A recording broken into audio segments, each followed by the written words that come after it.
ओम श्री गुरुभ्यो नमः।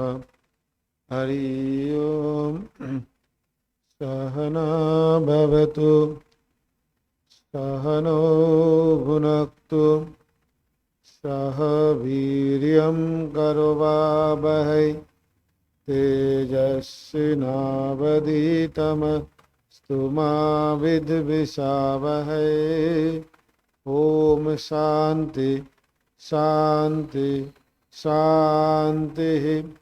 हरि ओम। संगनो मित्र संवरुणः, संगनो भवतर्यमा, संगनो इंद्रो बृहस्पतिः, संगनो विष्णुरुक्रमः। नमो ब्रह्मणे त्वामेव प्रत्यक्षं ब्रह्मासि, त्वामेव प्रत्यक्षं ब्रह्म वदिष्यामि। ऋतं वदिष्यामि, सत्यं वदिष्यामि। तन्मामवतु, तद्भक्तारमवतु। अवतु माम्, अवतु भक्तारम्।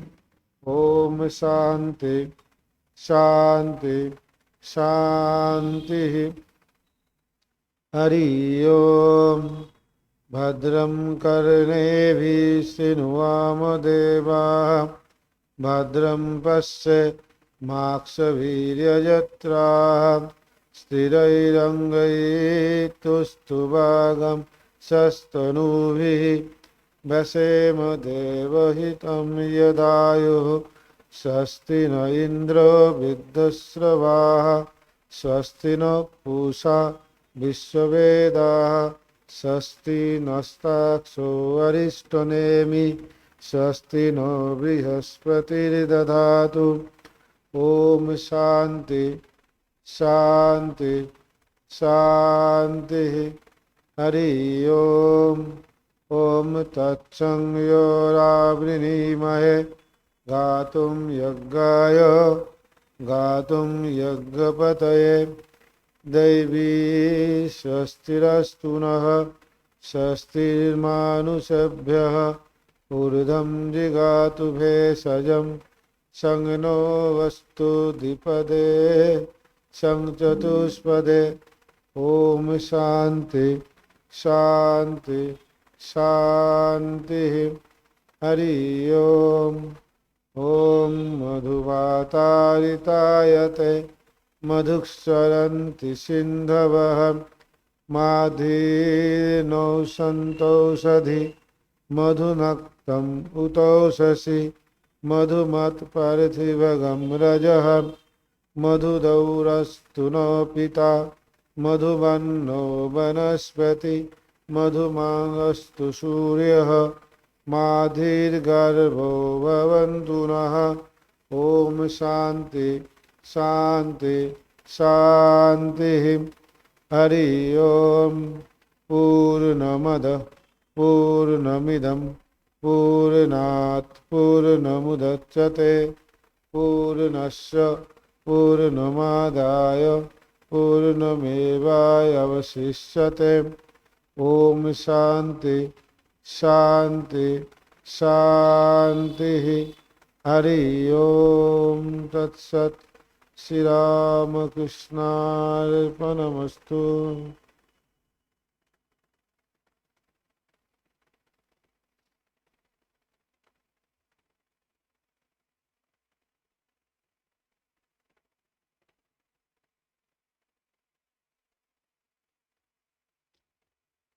अभी हर एक दिन के भांति हम लोग एक साथ में ध्यान अभ्यास करेंगे। जो जहाँ पे बैठा है उधर ही स्थिर आसन में मेरुदंड को सीधा करके आँख बंद करके बैठेंगे। 3 बार एक साथ में ओंकार करेंगे। ओ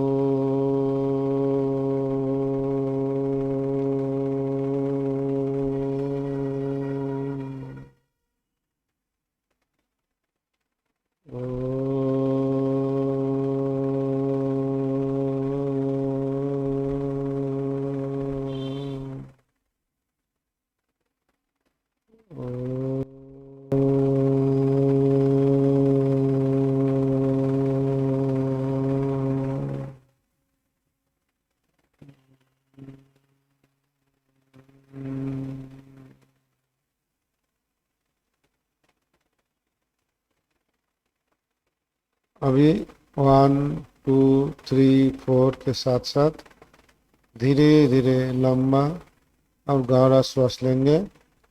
4 3 2 1 के साथ धीरे धीरे श्वास छोड़ेंगे।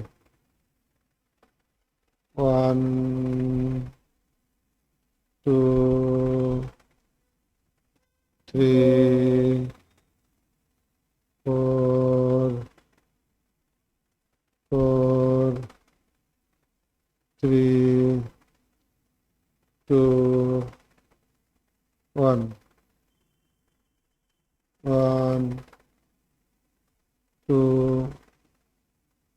3 4 4 3 2 1 1 2 3 4 4 3 2 1 1 2 3 4 4 3 2 1 1 2 3 4 4 3 2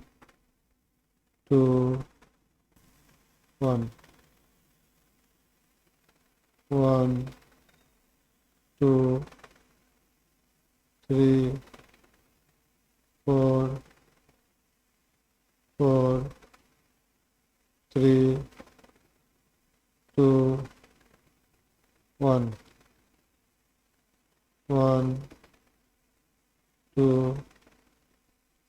3 4 4 3 2 1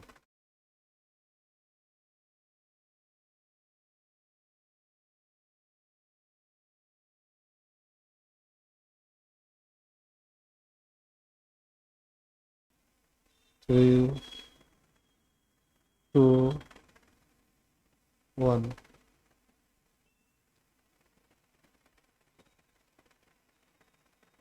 अभी नासिकाग्र में श्वास का गति का ऊपर मौन एकाग्र करेंगे।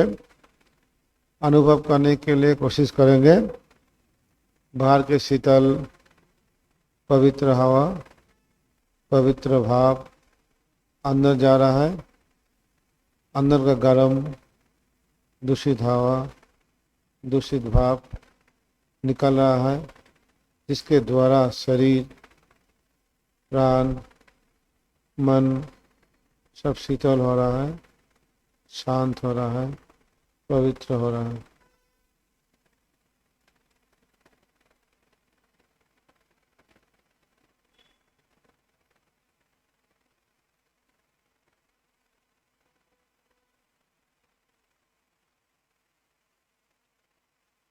जब देखेंगे धीरे धीरे इस श्वास का गति शांत हो जा रहा है, साथ ही साथ हमारा मन भी बहुत शांत हो जा रहा है।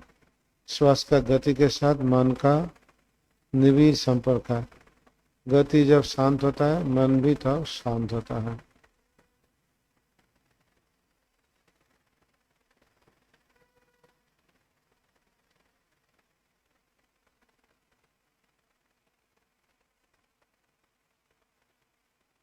हनुमान जी जैसे अपने दिल में भगवान राम, माँ जानकी की दर्शन करते थे, ऐसा ही हमारा दिल में भी ज्योति स्वरूप भगवान श्री रामकृष्ण विराज कर रहा है, जो ज्ञान, भक्ति, शांति, आनंद का स्रोत है, भंडार है, खजाना है।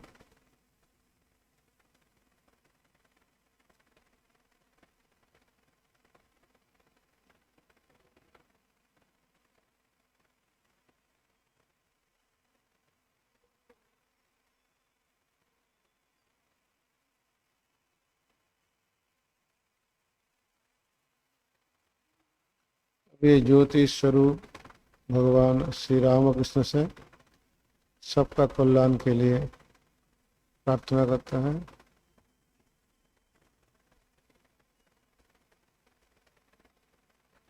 उनसे गई ज्ञान, भक्ति, शांति, आनंद के लिए प्रार्थना करता है।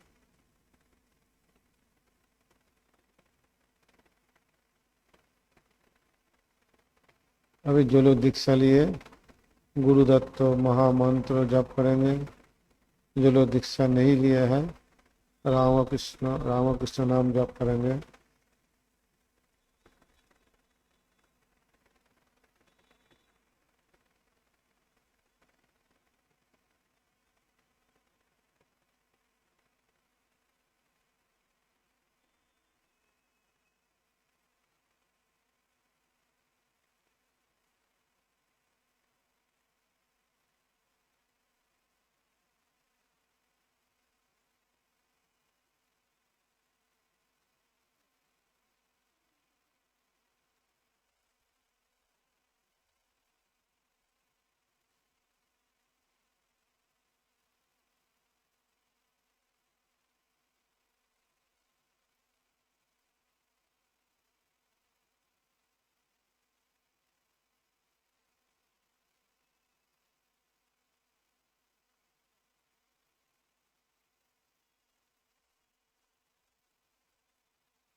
श्री रामकृष्ण में ज्योति शरीर का एकदम नीचे पैर का नाखून से शुरू करके धीरे धीरे ऊपर तरफ उठ रहा है। नीचे से उठ के कमर, नाभि, दिल, हृदय और ऊपर में उठ के कंठ, पूरा ज्योतिर्मय हो रहा है, संजीवित हो रहा है, उज्जीवित हो रहा है। हर एक अंग, हर एक प्रत्यंग, हर एक कोष, हर एक नाड़ ये सशक्त हो रहा है, संजीवित हो रहा है, उज्जीवित हो रहा है। और ऊपर में उठकर आँख ज्योतिर्मय हो रहा है, जिसके द्वारा अच्छा चीज देखने का रुचि हो रहा है। दृष्टि शक्ति वृद्धि हो रहा है। कर्ण ज्योतिर्मय हो रहा है, श्रवण शक्ति वृद्धि हो रहा है, अच्छा चीज सुनने का रुचि हो रहा है। और ऊपर में जाके मस्तिष्क को पूरा ज्योतिर्मय हुआ, जिसमें हमारा विचार शक्ति, स्मृति शक्ति वृद्धि हो रहा है। ऐसा करके पैर का नाखून से शुरू करके मस्तिष्क तक हर एक अंग, हर एक प्रत्यंग, हर एक कोष, हर एक नाड़ पूरा ज्योतिर्मय हुआ।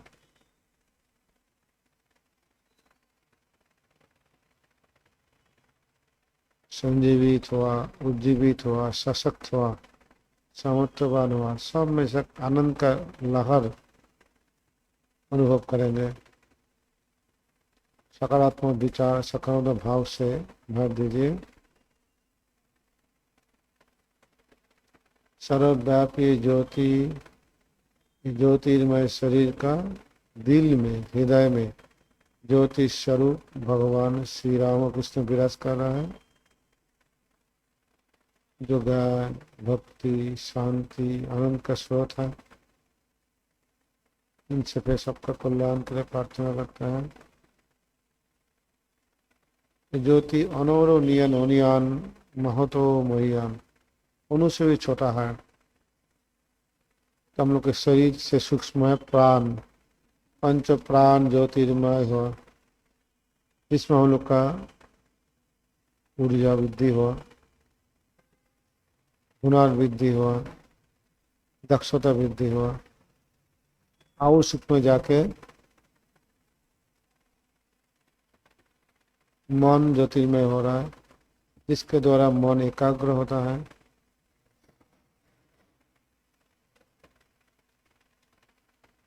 मन नियंत्रित होता है, मन संयत होता है। नियंत्रित मन, संयत मन हमारा मित्र होता है। अनियंत्रित मन, असंयत मन हमारा दुश्मन होता है। एकाग्र मन से कुछ भी काम करेंगे, कुछ भी चीज़ पढ़ाई करेंगे तो हम लोग का अच्छा से उसको याद कर सकता है, बहुत दिन तक याद कर सकता है। और सुख में जाके बुद्धि ज्योतिर्मय हो रहा है। भगवान गीता में बताए ददामि बुद्धि योगम ताम ये नो माम उपयंति थे, मैं उनको बुद्धि योग प्रदान करता हूँ जिसके द्वारा वो मुझको प्राप्ति कर सकता है। बुद्धि योग मतलब विवेक, कौन सा नित्य कौन सा अनित्य, कौन सा स्थायी कौन सा अस्थायी, कौन सा अच्छा कौन सा बुरा, विचार कर सकता है। विचार के बाद इच्छा शक्ति, अच्छा को लेना खराब को छोड़ना, इच्छा शक्ति मिलता है। साथ ही साथ आत्म सचेतनता,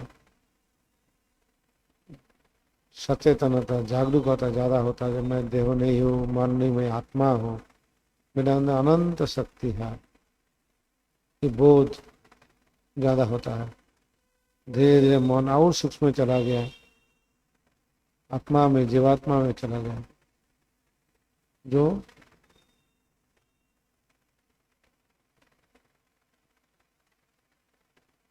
आनंद स्वरूप है। इसमें निस्वार्थ भाव है।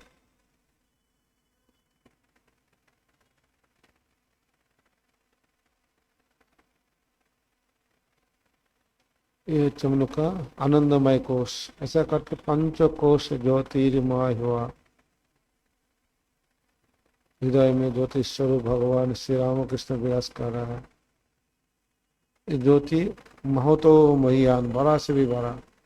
अब ये ज्योति चारों तरफ फैल रहा है। शरीर, शरीर का अंदर पंचकोश ज्योतिर्मय हुआ, चारों तरफ फैल रहा है। आश्रम में जो लोग है, घर में आप लोग का घर में परिवार में जो लोग है, सब लोग ज्योतिर्मय हो रहा है। जितना मित्र है,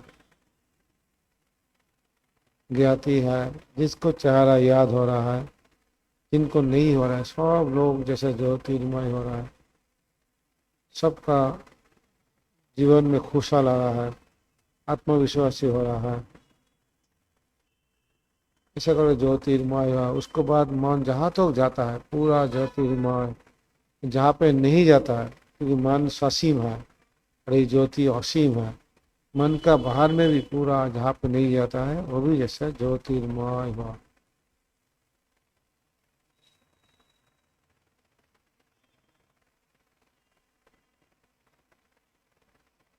ऐसा करके पूरा शरीर, प्राण, मन, बुद्धि बाहर में पूरा ज्योतिर्मय हो गया। अहम ब्रह्मास्मि, मैं ब्रह्मन हूँ। धीरे धीरे अंतर ज्योति, हृदय का ज्योति विकसित होके परमात्मा सर्वव्यापी अनंत ज्योति, परम ज्योति के साथ एक हो गया। जीवो ब्रह्मैव न परो, परमात्मा के साथ जीवात्मा का मिलन, इसके जीवन का परम लक्ष्य होता है, चरम लक्ष्य होता है।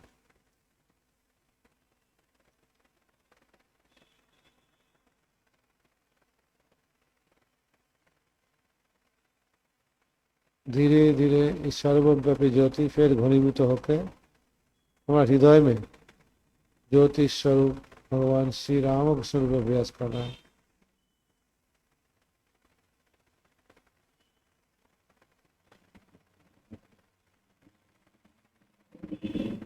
फिर थोड़ा सा हम लोग जप कर लेंगे। जो लोग दीक्षा लिए हैं, जो लोग दीक्षा नहीं लिए हैं, राम कृष्ण नाम जप करेंगे।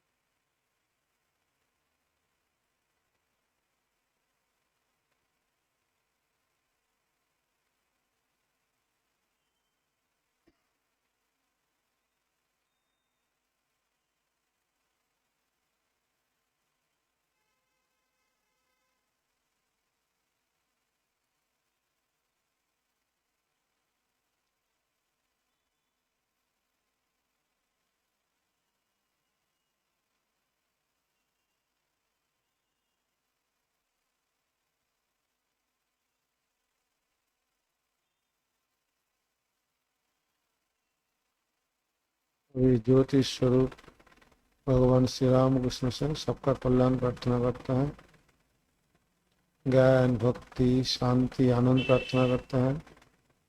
अभी अभी अभी हम लोग ज्योतिष चर्चा करेंगे, ज्योतिष सुनेंगे, एकाग्र मन से, एकाग्र बुद्धि से सुन सकता है, विचार कर सकता है, हृदयंगम कर सकता है, करके जीवन का चरम परम लक्ष्य होता है आत्मन मोक्षार्थम जगत हिताय च, खुद को उपलब्धि करना और जगत का कल्याण करना।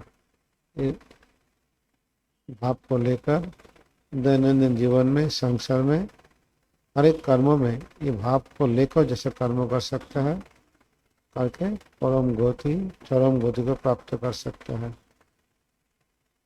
एक प्रार्थना के साथ फिर 3 बार एक साथ में ओंकार करेंगे।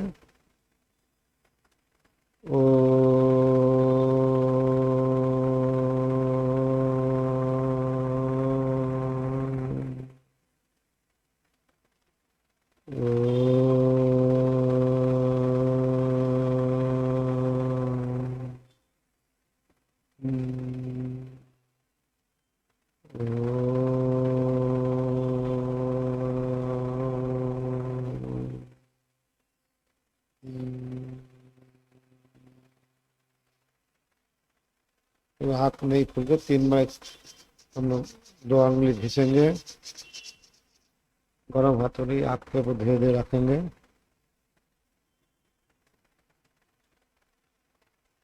ओम शांति शांति शांति।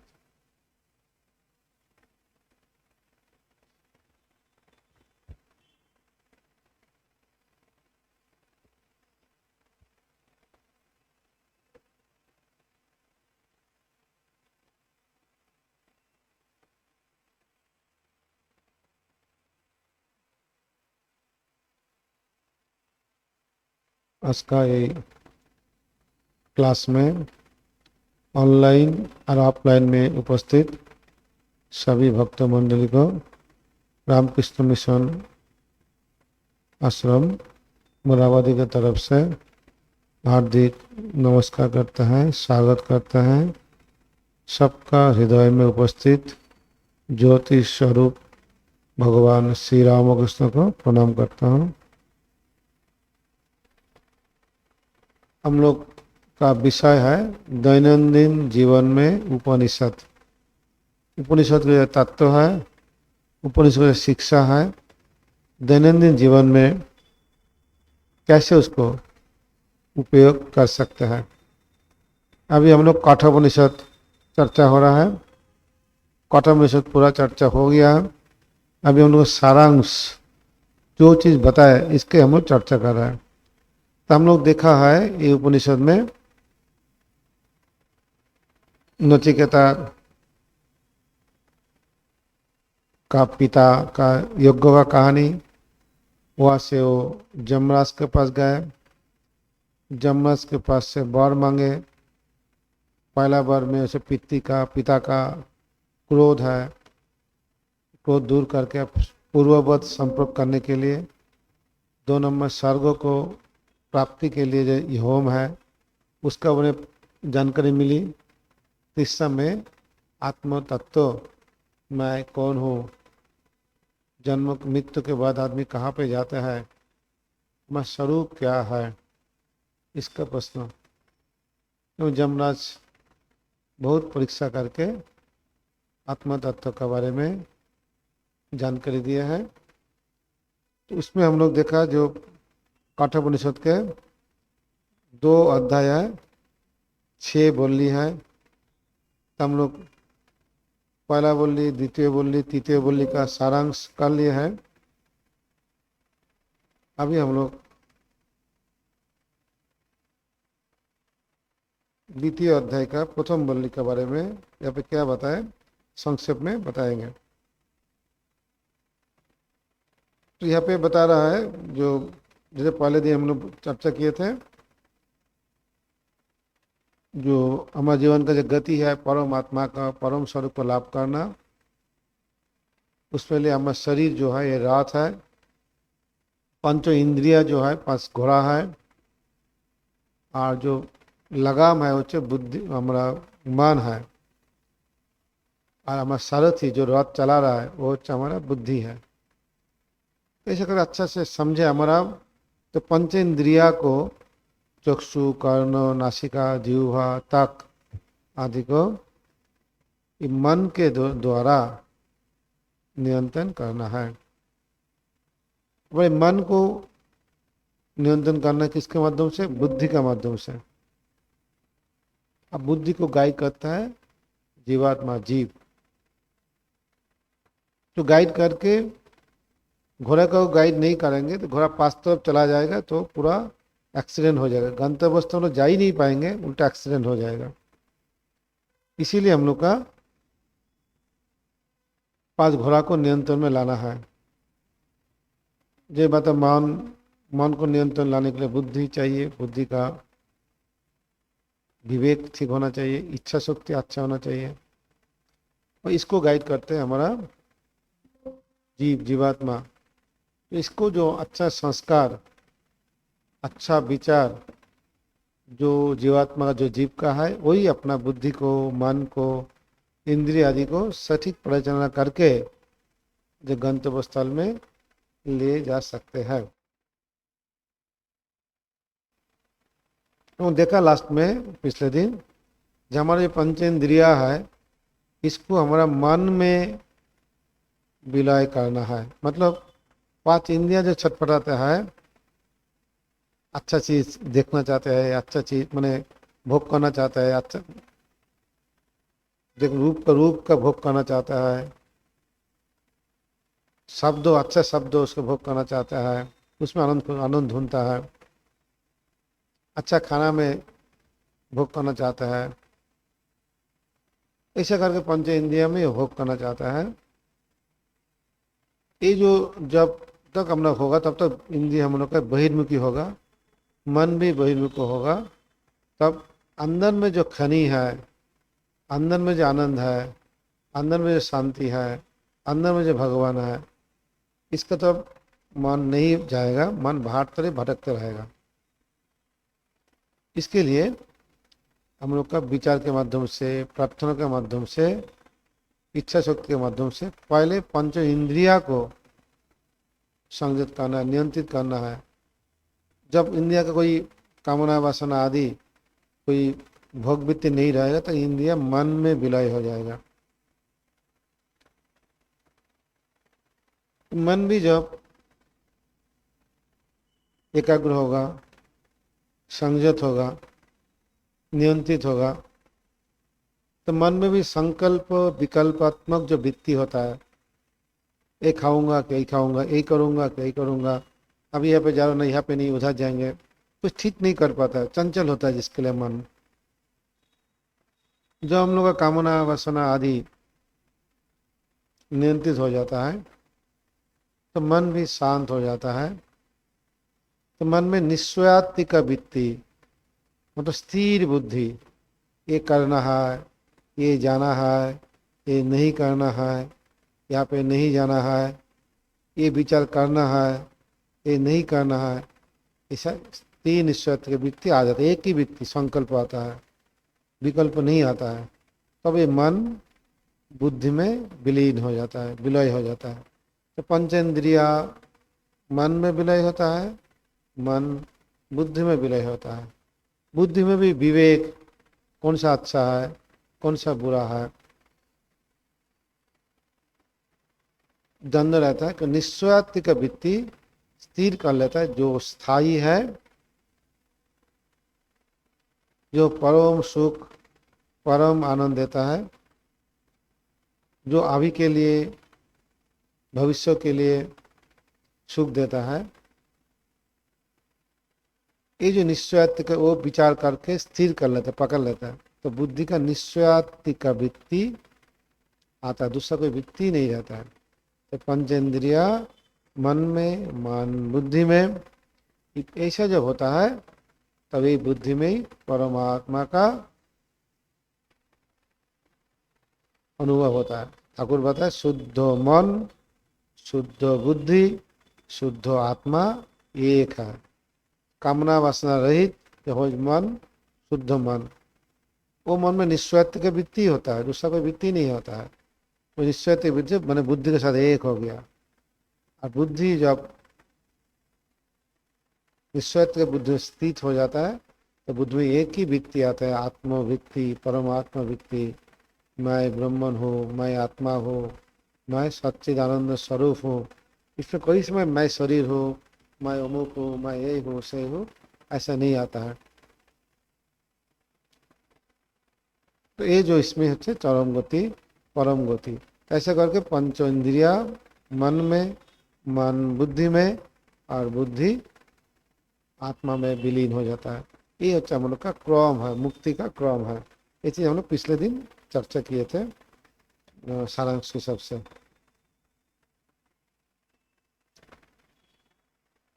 सुबह अभी आज को जो द्वितीय अध्याय का मैं पहले चर्चा किए, उसका जो जिस्ट बोलेंगे। तो अभी जो बता रहा है सबका अंदर ईश्वर में परमात्मा है, होते हुए भी हम लोग क्यों इसको उपलब्धि नहीं कर पाता है।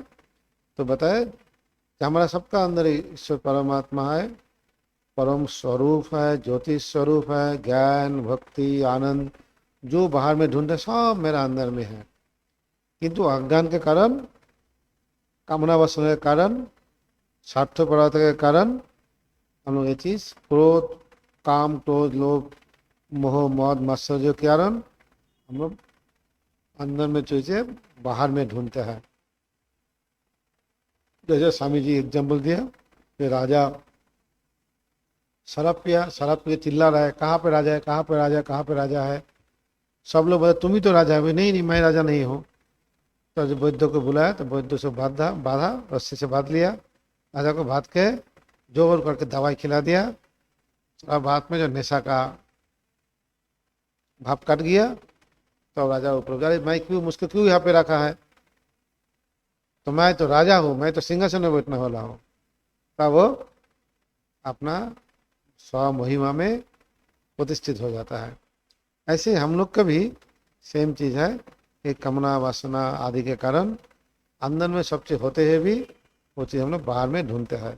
जो वेरी फेमस श्लोक है, सब लोग मैं पहले भी बताया था चर्चा के समय, ये परंची खानी व्यक्ति न स्वयंभू तस्मात् परंग पश्यति नान्तरात्मन कश्चित् धीरो प्रत्यग आत्मानमैक्षत आवृत चक्षु अमृतत्वम इच्छन।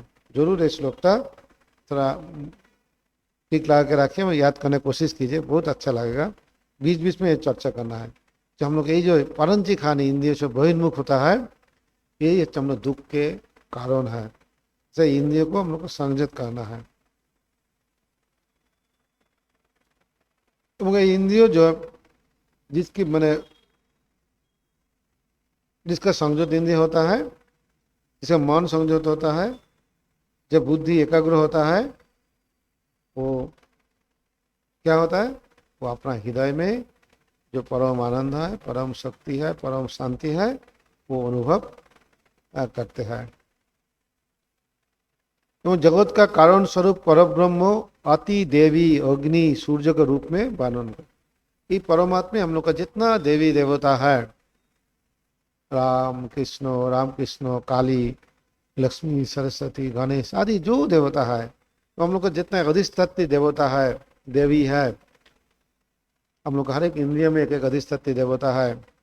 बाहर में जितना सूर्य देवता, चंद्र देवता, वरुण देवता, पवन देवता, जितना बाहर में भी जितना अधिष्ठात्री देवी देवता है, अंदर में भी जितना देवी देवता है, तब समझ में आएगा क्या ये सब एक परमात्मा ही, ये सब अलग अलग देवी देवता रूप से प्रतिष्ठित है, विराज करे अपना अपना कर्तव्य निभाने के लिए। या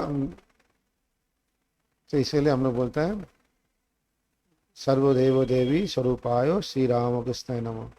तो श्री राम सच्चिदानंद स्वरूप श्री रामकृष्ण सब देवी देवता का स्वरूप है।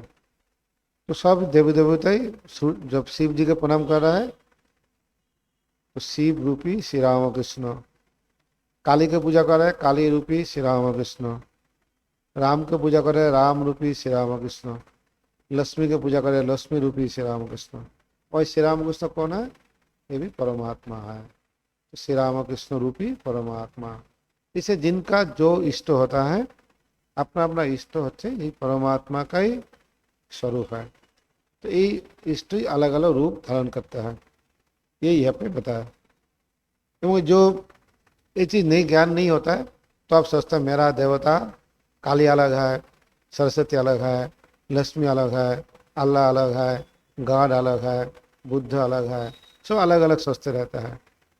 और जिनको ज्ञान होता है, ये उपलब्धि होता है, तब भी देखता है, समझता है। जो श्री रामकृष्ण अनुभव हुआ, जो जितना मत उतना पथ। जो अलग अलग नदियाँ हैं, सब नदियाँ अलग अलग पथ में, सब नदियाँ जैसे सागर में आके मिलित होता है। ऐसे जितना धर्म है, जितना मत है, जितना पथ है, कोई भी मत, कोई भी पथ, कोई भी धर्मों को अगर निष्ठा के साथ, निष्काम भाव के साथ, वेरी इंपॉर्टेंट, निष्काम भाव के साथ, कोई कामना वासना रहित होके, स्वार्थ रहित हो, निस्वार्थ भाव से, व्याकुलता के साथ अगर उसको लाभ करने की कोशिश करेंगे, सब लोग एक ही जगह पहुंचेंगे। हम लोग शिव महिमन स्तोत्र में ये चीज़ अच्छा से बताया, जो स्वामी विवेकानंद जी ने शिकागो धर्म महासभा में बताया था।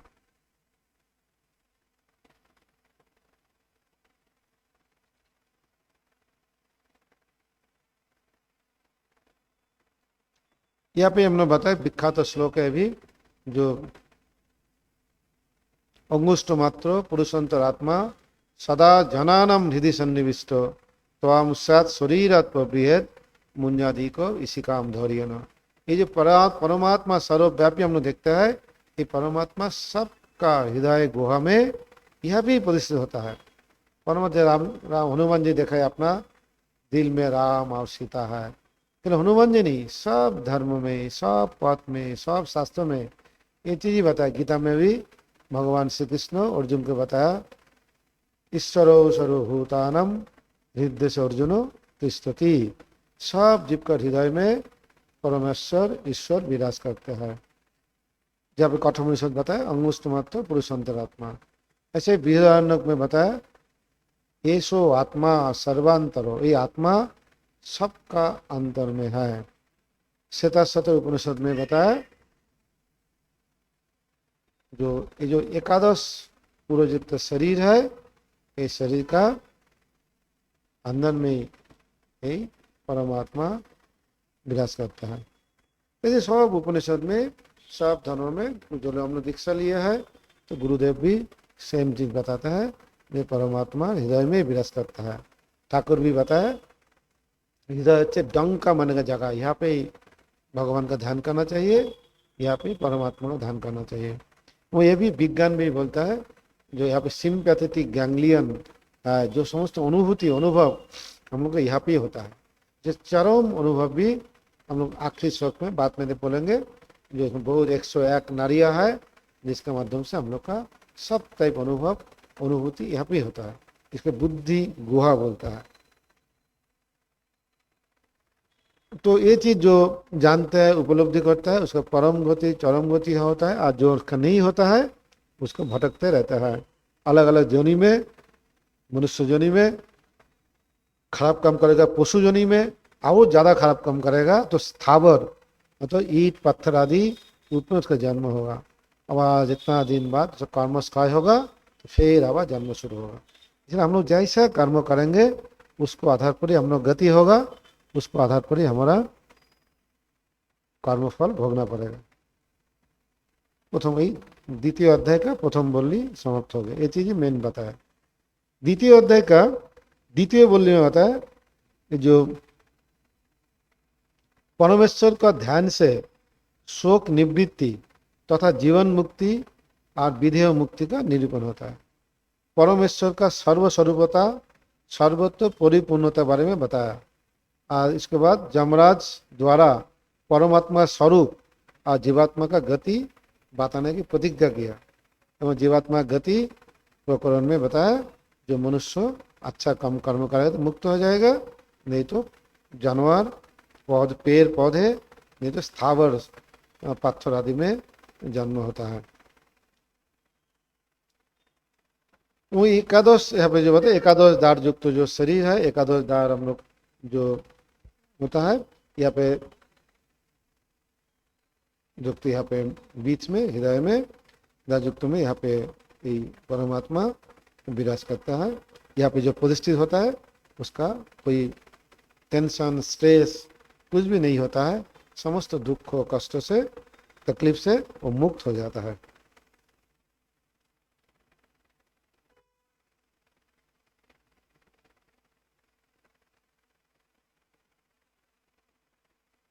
तो यहाँ पे बैठ के हमारे पंच प्राण जो है, पंच प्राण पान अपान व्यान उदान समान आदि सबको ऊर्ध्व हमको परिचालित करता है। कौन है? परमात्मा सबका हम लोग हृदय में बैठ के परिचालित करता है।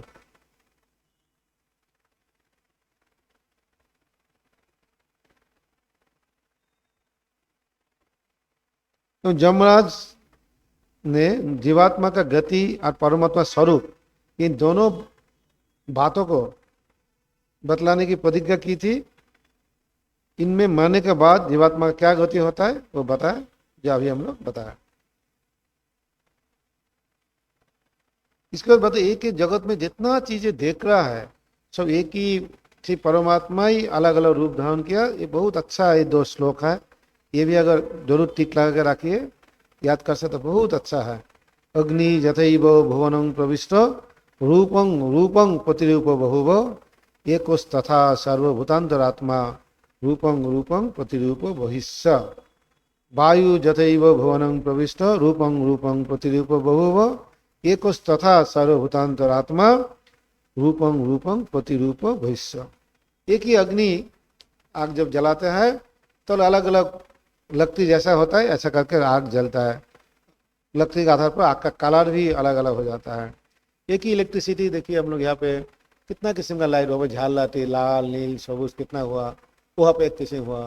फैन में फैन चल रहा है, से एक ही इलेक्ट्रिसिटी फैन रूप से प्रकाशित हो रहा है, ट्यूबलाइट रूप से प्रकाशित हो रहा है, हीटर में जाके गर्म हो रहा है, फ्रिज में जाके वो शीतल हो रहा है। इलेक्ट्रिसिटी एक ही है, ये अलग अलग रूप धारण किया। स्वामी विवेकानंद जी के साथ प्रणवानंद जी महाराज, प्रणवानंद जी का सॉरी परम जो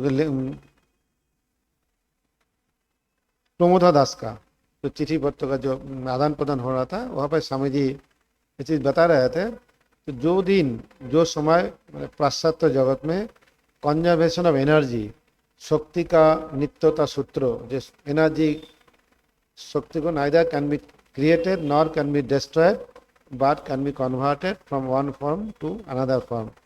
शक्ति को सृष्टि भी नहीं कर सकता है, ध्वंस भी नहीं कर सकता है, एक रूप से दूसरा रूप में रूपांतर कर सकता है। जैसे एक ही इलेक्ट्रिसिटी है, इलेक्ट्रिसिटी यहाँ पे हमारा फैन डायनामिक एनर्जी रूप में प्रकाशित हो रहा है, लाइट में आपका लाइट शक्ति रूप में प्रकाशित हो रहा है, और फ्रिज में जाके ठंडी शक्ति में, हीटर में जाके ताप शक्ति रूप में अलग अलग रूप से प्रकाशित हो रहा है। ऐसे जगत में जितना चीज हम लोग देख रहा है सब चीज एक ही परमात्मा से ही आया है, सब अलग अलग रूप में धारण किया है। और हम लोग पहले तैत्तरीय उपनिषद में इसका बहुत अच्छे से चर्चा किया था।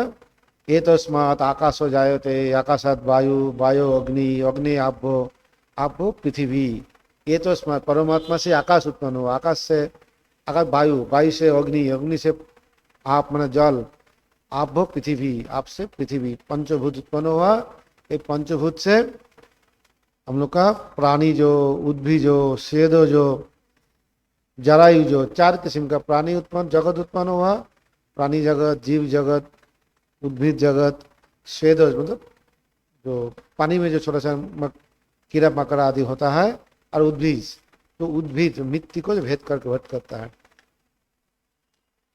पौधे पेड़ पौधे, ये जगत हुआ। 4 जगत उत्पन्न, यहाँ से पूरा जगत विश्व ब्रह्मांड चतुर्दश भुवन सब तैयार हुआ। ये सृष्टि यहाँ पे हम लोग का तैत्तरीय में बताया। तो सबका मूल है, आदि है परमात्मा। तो ये चीज यहाँ पे बताया ये श्लोक में। जो चीज हम लोग देख रहे हैं सब चीज मैं अभी बात कर रहा हूँ, मेरा शक्ति आ रहा है, शक्ति कहाँ से आया? खाना से आ रहा है। खाना कहाँ से आया? पेड़ पौधे आदि से। पेड़ पौधा में शक्ति कहाँ से आया? सूर्य से। तो सूर्य का शक्ति कहाँ से आया? उसका भी जो उसका जो हाइड्रोजन है, हीलियम है, वहाँ से है। वह कहाँ से आया? शक्ति कहाँ से? वो ब्रास्ट हुआ वहाँ से। वो कहाँ आया? हुआ इलेक्ट्रॉन प्रोटॉन से। इलेक्ट्रॉन प्रोटॉन कहाँ से है? न तो एनर्जी का स्टेट है। तो सर्वव्यापी जो एनर्जी है, ऑलरेडी विज्ञान में भी आविष्कार हो गया, जो सर्वव्यापी जो एनर्जी है, सत्ता था, उससे सब चीज उत्पन्न होता है, स्थिति होता है, वहाँ पे लय होता है। E=mc²। आइंस्टाइन ये भी बता दिया कितना होगा, ये कितना एनर्जी उत्पन्न होगा। 1 ग्राम कोई मैटर है, उसको अगर एनर्जी में कन्वर्ट करेंगे तो E energy equal to mc²। आलोक का जितना वेलोसिटी है लाइट का, उतना स्क्वायर करने से जितना होगा, तासे मास कन्वर्ट करने से, मल्टीप्लाई करने से जितना होगा उतना एनर्जी वैसे उत्पन्न होगा। पूरा बता दिए विज्ञान कितना 1905 में, लाइक दैट, 100 साल पहले। तो ये बहुत मुझे चला, अभी ये चीज़ समझना बहुत पहले का जमाने से भी अच्छा है, आसान है। तो ये वाले हम लोग शक्ति समुद्र समुत्थित तरंग, शक्ति समुद्र से उत्थित तरंग रूपी श्री राम कृष्ण है। तो ये चीज़ हम लोग का मैंने समझने से अच्छा है। उसके बाद बताए जो जिज्ञासु नचिकेता इस प्रकार उस ब्रह्म प्राप्ति का आनंद और शांति का महिमा सुनकर मन ही मन विचार करने लगा। ये सब सुनने के बाद नचिकेता विचार करे, क्या कर रहा है? उस सनातन परम आनंद परम शांति को प्राप्त ज्ञानी महात्मा जन ऐसा मानता है कि पर ब्रह्म पुरुषोत्तम ही ये सब अलौकिक सर्वोपरि आनंद है, जिसका निर्देश पर मन वाणी से नहीं किया जा सकता है। उस परम आनंद स्वरूप परमेश्वर को ही मैं अपरोक्ष रूप में किस प्रकार जानूं? क्या उस प्रत्यक्ष होता है या अनुभव से आता है? उस ज्ञान का किस प्रकार से होता है? ये होने के बाद आवार जो नचिकेता का मानना चाहिए, ये परमात्मा ज्योति, परम आनंद, परम शांति, जिसे कैसे उसको प्राप्ति हो सकता है, कैसे उसको लाभ कर सकता है, कैसे उसको उपलब्धि कर सकता है। तो नचिकेता का आंतरिक भाव को समझकर जमराज बताए, जो जो जहाँ पे होता है, कहाँ पे परमात्मा, जहाँ पे चंद्रो नहीं है, चंद्रो सूर्यो चंद्रो न तत्व चंद्र न तत्व सूर्यो भाति न चंद्र तारको निशा विद्युतो भंति कुतो में अग्नि। ये जिस परम व्यापी सूर्य के द्वारा, ज्योति के द्वारा, दीप के द्वारा नहीं है, सूर्य के द्वारा वो देखने नहीं देता है, प्रकाश नहीं देता। जैसे सूर्य ज्योति जब चलता है तो हम लोग का लैंटर्न जाने से, लैंटर्न से सूर्य को दिखाई देता है? दिखाई नहीं देता है। और लैंटर्न जब जल रहा है तो छोटा सा दीपक का बात में लैंटर्न को दिखाई नहीं देता है, भाई इसमें दीपक जलाएंगे, इस दीपक से इसको उद्भासित तो नहीं कर सकता। तो ऐसे ही परमात्मा परम ज्योति सर्वव्यापी, उसको कौन से किसी से ही उसको उद्भासित तो नहीं कर सकते, क्योंकि उनका ज्योति से ही इनका सब ज्योतिर्मय हुआ है। इसलिए यही परम ज्योति, अनंत ज्योति, उसमें सब ज्योतिर्मय आनंद आनंद है। वो आनंद मिलने से दूसरा कोई आनंद का उसका जरूरत नहीं होता है। भगवान श्री राम कृष्ण देव बताए, एग्जाम्पल दिया, क्या दिया? जैसे बाढ़ जब होता है, नदी, तालाब, कुआं आदि सब भर जाता है, तब किंतु अलग से यार कुआं का पानी, तालाब पानी, कुआं खोदने का, तालाब खोदने का अलग से कोई जरूरत नहीं होता है, सब भर जाता है। तो ऐसे ही जब परम आनंद को प्राप्ति होता है तो छोटा छोटा ही आनंद का, खाने का आनंद, सुनने का आनंद, देखने का आनंद, स्पर्श सुख जो है, ये सुख का जरूरत ही नहीं होती, क्योंकि ये सुख का मूल जो सुख है, जहाँ से सुख आता है, परम सुख, परम आनंद सुख, वो सुख को जो प्राप्ति हो जाता है, उसका ही सब पार्ट ये सब है। इसके लिए अलग से कोई जरूरत नहीं होता है। जैसे कोई चीफ मिनिस्टर के साथ अच्छा संपर्क हो गया, अच्छा रिलेशन हो गया, तो अलग से नीचे ऑफिसर लोग का सब लोग हमको सम्मान करेगा, सब लोग मुझको इधर आदत करेगा, सब काम भी मेरा आसानी से हो जाएगा। और प्राइम मिनिस्टर के साथ हो जाएगा तो सब उनका मिनिस्ट्री का सबके साथ संपर्क अच्छा हो जाएगा, सब लोग सम्मान करते रहेगा। ठाकुर बताया राजा के साथ अगर जैसे तैसे संपर्क हो जाएगा तो राजा का जितना कर्मचारी है सब सम्मान करेगा, सब मदद करेगा, अलग से सबके साथ संपर्क करने का जरूरत नहीं है। ऐसे ही परमात्मा को अगर प्राप्ति हो जाएगा, अलग से अलग अलग करके छोटा छोटा पूजा, छोटा छोटा व्रत, छोटा छोटा चीज करने का जरूरत नहीं होता है, सब चीज उससे हो जाता है। ये हम लोग का तृतीय द्वितीय अध्याय का द्वितीय बोली में बताया। और द्वितीय अध्याय का तृतीय बोली आखिरी बोली पाठोपनिषद में जो बताइए, जो एग्जाम्पल दिया, ये जो जगत है ऊर्ध्व मूल मधु शाकम, जो असत्य है पीपल का पेड़ है, पीपल का पेड़ का ऐसा जो जड़ है जड़ ऊपर में है और पूरा उसका डंठल तना जो पत्ता आदि सब उसका है। तो वो जड़ जो है, वो जड़ जहाँ पे है वो होते परमात्मा, मैंने परमात्मा से जैसे बताया ये तो स्मद आकाश हो जाए तो आकाशत वायु वायु अग्नि, तो वहां से आकाश वायु अग्नि आप जल होके ये सब जीव जगत आदि सब चीज हुआ है। इसलिए वो जड़ के साथ मूल के साथ जोड़ा रहना है। वो अगर काट देंगे तो पूरा हम लोग पेड़ जितना पेड़ है पौधे है डंठल है पत्ता है सब सूख जाएगा। इसीलिए ठाकुर भी बताया सारे एक समय भगवान के साथ जोड़ के रखना है, एक हाथ ईश्वर के पकड़ो दूसरा हाथ से संसार करो। और अच्छी चीज बताया 12 आना मन ईश्वर में रख के 4 आना मन से काम करने से ये उधो हो जाता है। तस्मात सर्वेषु कालेषु मां मनुष्य युद्ध चो, सब समय हर एक समय ईश्वर को याद करो और युद्ध करो। तो मन में भगवान है, मन में नाम, हाथ में काम। तो ये चीज सब समय जैसे इलेक्ट्रिसिटी हो रहा है और स्विच ऑफ कर देंगे साथ साथ फैन लाइट सब बंद हो जाएगा। क्यों बंद हो जाएगा? क्योंकि मूल सोर्स के साथ डिस्कनेक्ट हो गया। तो ऐसे ही कुछ भी चीज नदी का आ रहा है, नदी का अगर बीच में बांध नहीं देंगे तो नदी का नीचे जितना आप पानी आ रहा था ये शाखा नदी सब सूख जाएंगे, सूख जाता है। तो ऐसे ही किसी भी चीज सोर्स में अगर सोर्स से डिस्कनेक्ट हो जाएगा तो सब चीज गड़बड़ हो जाता है। इसीलिए हम लोग हर एक समय सोर्स के साथ जोड़ा रहना है। ये जोड़ा रहने का तरीका ही होते शरण मनन प्रार्थना आदि।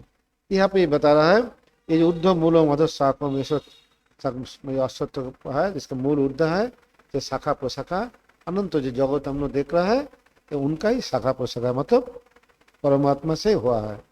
हम लोग ईशो उपनिषद में पढ़ा था, याद होगा, ईशावास्यम इदम सर्वम यत किंचो जगत्ताम जगत तेनो तक्तनो भुंजिता मागिदो कस्य सिद्धनम। तो ऐसा वास्तव सर्वव्यापी जगत को परमात्मा के द्वारा आच्छादित करना चाहिए। तो ये चीज अभी जो हम लोग लास्ट श्लोक में पढ़ा, जो सूर्य अग्नि जथैव भुवनं प्रविष्टो रूपं रूपं कोटिरूप बहुम, एक ही अग्नि जैसे जाल के बाद अलग अलग हो जाता है, एक ही इलेक्ट्रिसिटी जैसे अलग अलग रूप धारण करता है, ऐसे एक ही परमात्मा से इस जगत का जितना चीज गाड़ी मकान गाड़ी बाड़ी जानवर इतना करोड़ों आदमी बिल्डिंग पेड़ पौधे आदि जो चीज देखता है सब चीज मूल वहां से उत्पन्न होता है। कस्मिन्नु भगवो विज्ञाते सर्वमिदम विज्ञातम भवति इति। क्या चीज है जिसको जानने से सब चीज को जानना आता है। मुंडक उपनिषद में हम लोग इसके बाद पढ़ेंगे नेक्स्ट डे से। तो यहाँ पे तो बताइए जो परमात्मा को जानेंगे तो सब चीज को जाना हो जाता है। जैसे मिट्टी को जानने से मिट्टी से बना हुआ जितना बर्तन है, घड़ा है, कलसी है या थाली है, ग्लास है, सब जान जाता है। ऐसे ही परमात्मा को जानने से परमात्मा से तैयारी हुआ इस जगत का सब चीज को जान सकता है। यदिदम किंच जगत सर्वं प्राणो यजति निश्चितम महद भयम वज्रमुत्तम ये तो दूरम अस्त भवंती भयात अग्नि तपति भयात तपति सूर्य भयात इंद्रस्य प्रायुष्य मृत्यु धवत। मतलब उनका भय से माने परमात्मा का भय से मतलब परमात्मा का उपस्थिति से, परमात्मा का कारण ये आग ताप दे रहा है, वज्रो जो है वज्रों का काम कर रहा है, बाज उठा रहा है, वायु चल रहा है, मृत्यु सब लोग मृत्यु का तरफ धावित हो रहा है, सृष्टि स्थिति प्रलय सब चीज उनका उपस्थिति में ही हो रहा है। जो आदमी जो इंसान जो साधक जो साधिका इसको जानने के बाद मैंने मृत्यु के पहले जो जान लेगा तो क्या होगा, वो माने ये परमात्मा से सब मुक्त हो जाएगा, उसका जन्म नहीं होगा। और जो अलग अलग रूप से जानेगा, जो पेड़ पौधे जंतु जानवर सबको अलग अलग देखेगा, विभेद मैंने एकत्व तो ज्ञान उसको नहीं हुआ, एकत्व अनुभूति नहीं हुआ, तो उनको क्या होगा, फिर अलग अलग जन्म उसको होते रहेगा। इसके बाद बताए हम लोग जितना मन पवित्र होता है, जितना हम लोग का एकाग्र होता है, उसको आधार पर जैसे दर्पण है, दर्पण के बाद धूल जितना कम घटते रहेगा उतना दर्पण में मेरा परछाया उतना अच्छा अच्छा दिखाई देते रहेगा। नदी पानी में तालाब का पानी जितना साफ होते रहेगा, पानी का अंदर पेड़ पौधे आदि है उतना अच्छा दिखाई देगा, मेरा परछाया भी उतना अच्छा दिखाई देगा। तो ऐसे ही जितना हमारा मैंने मन भी जितना पवित्र होते रहेगा उतने हम लोग अपना स्वरूप को उतना अच्छा अनुभव करते रहेंगे। सपने सपने जैसे आपने ऐसा देख रहा है, सपने एक तरफ अपना अनुभव रहता है, पितृलोक के और अच्छा अनुभव होता है, गंधर्वलोक में और अच्छा अनुभव होता है। ऐसे कर अलग अलग जितना ऊर्ध्वलोक ऊपर में जाते रहेंगे, ब्रह्मलोक में जाएंगे और अच्छा एकदम नजदीक में पहुंच जाएंगे। जितना हम लोग का मन जितना शुद्ध होता रहेगा उतना हमारा लोक अलग अलग जो लोक है बाहर में नहीं है, लोक यहाँ पे ही है, हमारा मन में है। मन जितना ऊपर में उठेगा तो उतना हम लोग का वाइब्रेशन भी उतना उठेगा, तो वो लोग का उच्च चिंता उच्च भाव हमारा अंदर आते रहेगा।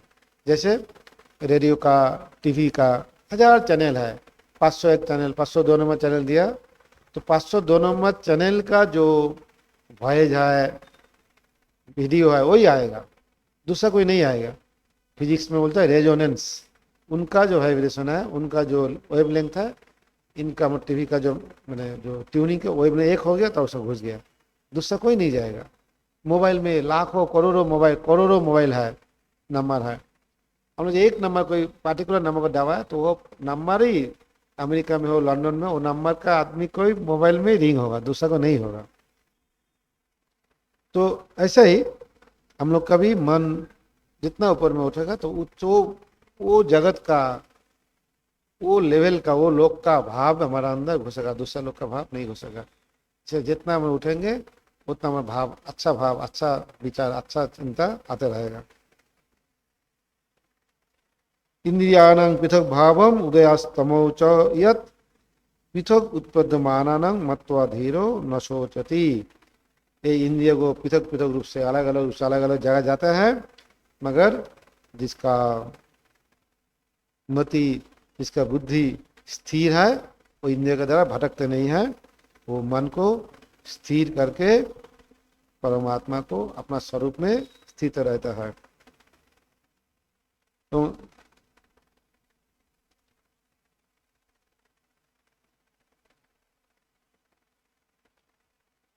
एक योग धारणा के द्वारा मन और इंद्रिय को रोककर परमात्मा को प्राप्ति करने का दूसरा साधन बताया। ताम योगमिति मन्नन्ते स्थिराम इंद्रिय धारणाम अप्रमत्त तदा भवति योगो ही प्रभावपयम। हम लोग जब जैसा जो चर्चा किए वाले ही बता रहे, फिर जब मन जब स्थिर हो जाएगा तो अप्रमत्त हो जाए, मतलब प्रमोद पागलामी छटपटा नहीं रहेगा, मन का भी नहीं रहेगा तो इंद्रियों का भी नहीं रहेगा। मन जब स्थिर हो जाएगा तो हमारा जो ध्यान कर रहा था हम लोग, हमारा अंदर जो परमात्मा है परम ज्योति है, इसको हम अनुभव करेंगे, इस शांति को हम लोग अनुभव करेंगे। वो इसमें जो प्रतिष्ठित हो जाएंगे उसके बाद हमारा असुख दुख जाय पराजय टेंशन स्ट्रेस आदि नहीं रहेगा, हर एक समय अनंत आनंदों के साथ जुड़ा रहेंगे। तो ये जो चीज है इसको मुंह के द्वारा चिंता विचार के द्वारा चक्षु के द्वारा किसी द्वारा इसको उपलब्धि नहीं कर सकता है। नैव वाचा न मनसा प्राप्त न चक्षुषा वस्ती ब्रुवत कथम, किसी द्वारा इसको उपलब्धि नहीं कर सकता है। इसको एकदम शुद्ध मन शुद्ध बुद्धि शुद्ध आत्मा के द्वारा ही उसको उपलब्धि कर सकता है। 14 नंबर श्लोक में बताया जो बताया ये जो समस्त कामनाओं से नाश हो जाता है यदा सर्वे, ये श्लोक भी वेरी इंपॉर्टेंट श्लोक है, इसको कृपया मार्क करके रखिए। याद करने की कोशिश कीजिए। यदा सर्वे प्रमुच्यन्ते कामायस्य हृदि स्थिता अथो मत्तो अमृतो भवति अत्र ब्रह्म समुष्णते। हृदय का जब समस्त कामना वासना आदि नाश हो जाएगा तो हम लोग का कोई गति बाहर में, कोई दूसरा कोई गति दूसरा जोनि में, कोई मनुष्य माने इतर जोनि में, खराब जोनि में, पशु आदि में कहाँ पे जन्म नहीं होगा। हम लोग यहाँ पे ही परमात्मा के साथ विलीन हो जाएगा। अत्र ब्रह्म समुष्णते, यहाँ पे ब्रह्म प्राप्ति हो जाएगा। यदा सर्वे प्रविद्धन्ते हृदय से ग्रंथयो अथो मत्तो मृतो भवति ये तावत अनुशासनम। जब ऐसा हो जाएगा, कामना वासना नाश हो जाएगा, यहाँ पे उपलब्धि हो जाएगा, समस्त संशय नाश हो जाएगा। तो ये नहीं लगेगा ये अलग है, अलग है, अलग है, नहीं लगेगा। क्या करना है, क्या नहीं करना है, जगत में ऐसा क्यों हो रहा है, ऐसा क्यों हो रहा है, कोई संदेह नहीं रहेगा। सब चीज परिष्कार हो जाएगा। कोई हृदय का ग्रंथि, संशय, कुछ भी चीज नहीं रहेगा, परिष्कार हो जाएगा। एवं तब क्या होगा, आखिर में बता रहा है। अब मरने के बाद होने वाला जीवात्मा का गति बता रहा है। जीवात्मा क्या होगा, जो बात 101 नारिया है, यहाँ से यहाँ पे निर्गत होता है। जो जीवन मुक्त हो जाता है उसका नारी हृदय से ब्रह्मरंध्र होके निकल जाता है। अब बाकी जो 100 नारिया होता है, जो यहाँ से होके कोई चाक का, कोई कान का, कोई पायु का माध्यम, अलग अलग जगह में होता है। जिनका जैसा संस्कार है, जिनका जैसा भाव है, उसके आधार पर अलग अलग ग्रंथ माने नारी से निकलता है। उसका आधार पर उसका अलग अलग जन्म होता है। फिर आखिर में फिर बता रहे, अंगुष्मात्र पुरुषंतरात्मा सदा जनानाम हृदय सन्निविष्ट तम सा शरीरात ब्रह्मभेद मुंजादि को विषगंधन। फिर चीज बता रहे, अंगुष्मात्र यहाँ पे रहता है, मुंज जो तीनों से धीरे धीरे अलग अलग करता है, ऐसे हम लोग का यहाँ पे परमात्मा है। इसको सब चीज से अलग करके परमात्मा को ही हम लोग उपलब्धि करेंगे। दर्शन करना है, उपलब्धि करना है, यहाँ पे है सब। सबका से अलग कोई भी चीज, सब चीज परिवर्तनशील है, सब चीज खनस्थायी है, यही स्थायी है, यही सबका अंदर यही है। एक बात बोल के, मृत्यु प्रोक्ता नचिकेत लब्ध्वा विद्याम एताम योग विधि च कृष्णम ब्रह्म प्राप्त विरजो भूत मृत्यु अन्न ओपी एवं यो विद्योधा आत्मम एव। यही प्रकार जमराज द्वारा उपदिष्ट समस्त विवेचन के श्रद्धा पूर्वक सुनने के पश्चात नचिकेता उनके द्वारा बताई संपूर्ण विद्या और योग की विधि को प्राप्त करके जन्म मरण से बंधन से मुक्त, सब विकारों से रहित एवं सर्वथा विशुद्ध होकर परब्रह्म परमेश्वर का प्राप्त हो गया।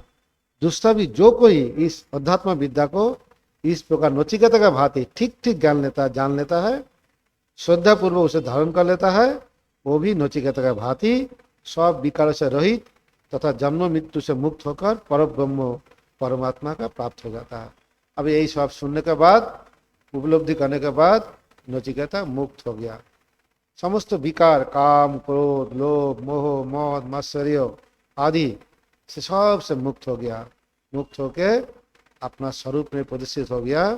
उनका और कोई जन्म नहीं होगा, अपना स्वरूप में विलीन हो गया। तो हम लोग भी जो भी नचिकेता जैसे ऐसे ही अपना कामना वासना आदि को जय करके, त्याग करके, एकाग्र होके निष्ठा के साथ चर्चा करेंगे, साधन करेंगे, इसका ध्यान करेंगे। हम लोग को भी यही प्राप्ति, चरम परम प्राप्ति होगा, जिसमें जीवन का परम लक्ष्य है आत्यंतिक दुख निवृत्ति, परम आनंद प्राप्ति, परमानंद प्राप्ति, जिसमें समस्त दुख का नाश और परम आनंद का प्राप्ति होता है। यही हम लोग का जीवन का लक्ष्य है। यही हम लोग कठोपनिषद के माध्यम से बता रहा है। ये कृष्ण यजुर्वेद का एक कठोपनिषद हम लोग समाप्त कर लिए। अब फिर एक बार पूरा हम लोग सारांश भी सामान्य भी बता दिए। तो नेक्स्ट डे में हम लोग नेक्स्ट अगले श्लोक सप्ताह से हम लोग मुंडक उपनिषद का पर चर्चा करेंगे। हम लोग जैसे बताया, हम लोग का अगली मैंने सप्तश मुंडक उपनिषद होगा। और 13 जुलाई गुरु पूर्णिमा दिन हम लोग का आश्रम में भक्त सम्मेलन होगा। सुबह 8 बजे से पंजीयन होगा। हम लोग आश्रम में आके भी पंजीयन कर सकते हैं। और इसी बार जम्मू कश्मीर, जो जम्मू के हम लोग का आश्रम है, वहाँ का जो सेक्रेटरी महाराज वो आएंगे मुख्य अतिथि होकर। उसमें आप लोग सब सादर आमंत्रित है। और बहुत दिन हम लोग आश्रम में दीक्षा नहीं हुआ कोरोना के कारण, तो सितंबर माह में हम लोग का रामकृष्ण मठ और रामकृष्ण मिशन का जो उपाध्यक्ष है पूजनीय स्वामी गिरीशानंद जी महाराज, वो आएंगे, दीक्षा देंगे। जो लोग दीक्षा लेने आग्रही है आश्रम ऑफिस में संपर्क कीजिए। एवं उसका पहले जरूर ठाकुर माँ स्वामी जी का संक्षिप्त जीवनी, दीक्षा का मंत्र दीक्षा का जो किताब है पूजनीय स्वामी भूतेशानंद जी महाराज का 4 नंबर और 5 नंबर होच्छे वचनामृत का कोई भी एक तो खंड पढ़ के मन को तैयार करके शुद्ध करके तभी दीक्षा लेना है। तो उसके लिए भी आप लोग आश्रम ऑफिस में सीमित संख्या 2 दिन ही दीक्षा होगा, सीमित संख्यक में ही होगा। स्वाभाविक रूप से जो पहले आएंगे पहले नामांकन करेंगे उसका ही होगा। उसमें भी आप लोग सब सादर आमंत्रित हैं। सबको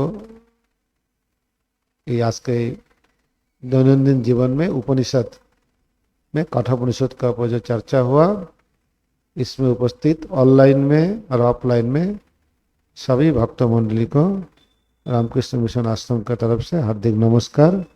सबका हृदय में उपस्थित ज्योति स्वरूप भगवान श्री रामकृष्ण को प्रणाम। ओम शांति शांति शांति। हरि ओम तत्सत्। श्री रामकृष्णार्पणमस्तु।